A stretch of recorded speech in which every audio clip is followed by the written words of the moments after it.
Hi, Assalamualaikum and greetings everyone. I am Jawati binti Johari from the National Defence University of Malaysia, Kuala Lumpur, Malaysia. And today I would like to share my short research on the roles of 21st century skills in STEM education for enhanced national literacy and global competitiveness. To begin with, the crucial role of 21st century skills in STEM education. Today we are talking about the demands of our modern workforce. So we are also talking about 21st century skills which have become fundamental in reshaping educational frameworks, and one of them would be STEM education. So what are 21st century skills? We are talking about critical thinking, problem solving, as well as collaboration. We also need to look at key skills for the modern workforce. The first one, adaptability to technology. Employers today are seeking candidates who can navigate new tools and processes seamlessly. Secondly, importance of interpersonal skills.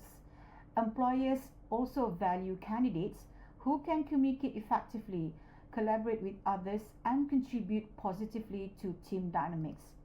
Thirdly, critical thinking and problem solving. Employers look for individuals who can analyze situations, think creatively, and propose viable solutions. So what we are looking at now, actually, this urgent need for educational reform in Malaysia. So it is argued that because of these 21st century skills which can help STEM education, and all this can actually help Malaysia to enhance literacy rates and boost global competitiveness. We are talking about traditional teaching methods that can no longer help our future graduates to work in this environment full of complexities. Moving on to research objectives and questions.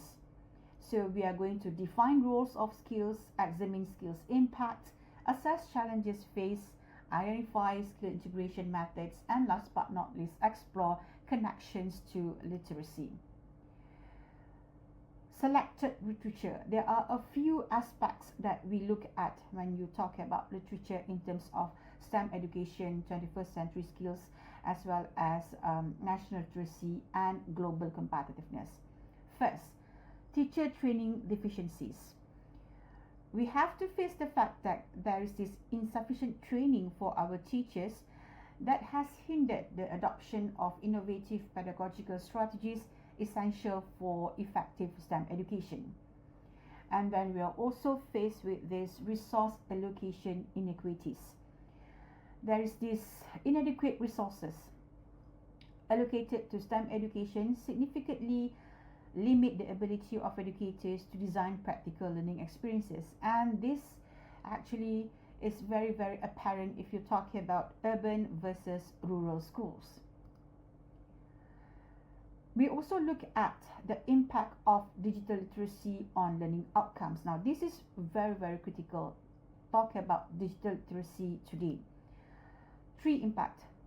First, enhances student engagement. When we integrate digital tools in STEM education, this can actually enhances students' engagement and motivation, and thus they become active participants in their learning process, which fosters a deeper understanding of complex concepts. Second, builds critical skills for the future. When students are equipped with strong digital literacy, they can be actually assisted to navigate the complexities of the modern job market when they graduate, and thus making digital literacy a key component of 21st century education. Last but not least, bridges theory and practice. We are talking about utilizing digital platforms that allow students to conduct research, analyze data, and synthesize information.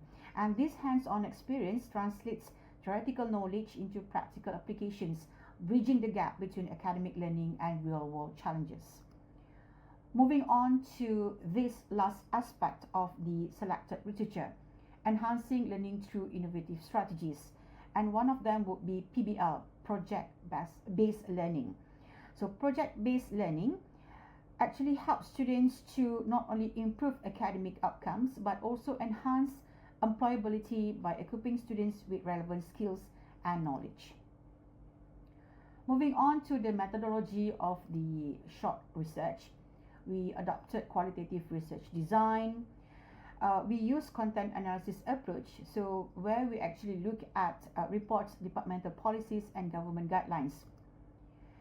The data sources, they come from publicly available research reports, departmental policies, and government guidelines essential for understanding STEM education's framework. The findings, 3 key insights from STEM education evaluation. First, disconnect between policy and practice. So there's this gap which suggests that while political frameworks exist, their execution is inconsistent across different regions and school types. Second, resource disparities between urban and rural schools. So this disparity in resource allocation results in urban schools having access to advanced teaching materials and training, while rural schools often face challenges such as outdated facilities and limited support. Third, there is this need for continuous assessment of educational strategies. We are talking about effective implementation of STEM education, and because of that, we need to have this emphasis on the importance of tailored approaches to different educational contexts. A short discussion, bridging the gap, government policies and STEM education. Now, if we are really serious about embedding 21st century skills into STEM education, we really need to have this strategic, cohesive approach, which is essential to align educational policies with real-world demands and ensure effective implementation that empowers our students and, at the end of it, our graduates. Our suggestions: a roadmap for enhancing STEM education, integrating 21st century skills for national advancement. There are 5 phases. Phase 1, curriculum integration. We need to align STEM curricula with 21st century skills such as problem solving, critical thinking, collaboration to ensure relevance and applicability. Phase 2, industry partnerships. We are talking about bringing our students to the industry because eventually they will work in the industry. So we need to establish collaborations between educational institutions and industries to bridge the gap between education and workforce demands. Phase 3, professional development for our educators. We need to invest in continuous training for our educators to equip them with innovative teaching materials as well as latest technological tools. Phase 4, assessment and feedback. We need to implement evaluation mechanisms in order to assess the effectiveness of integrated curricula and gather feedback for continual improvement. Last but not least, phase 5, community engagement. We really need to involve our community stakeholders in STEM initiatives in order to promote awareness and to support for our educational reforms.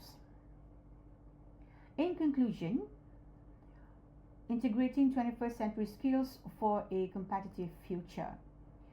So, incorporating 21st century skills into STEM education is not merely beneficial but vital for enhancing national literacy and ensuring global competitiveness. We need to establish an educational framework, and by establishing this robust educational framework which focus on continuous skill enhancement, educators can prepare future generations to thrive in complex global environments, positioning Malaysia as a key player in the international landscape. With that, ladies and gentlemen, thank you very much. If there are questions or if I welcome comment, feedback on my presentation just now. So with that, thank you very much. Assalamualaikum and greetings to all once again. Thank you.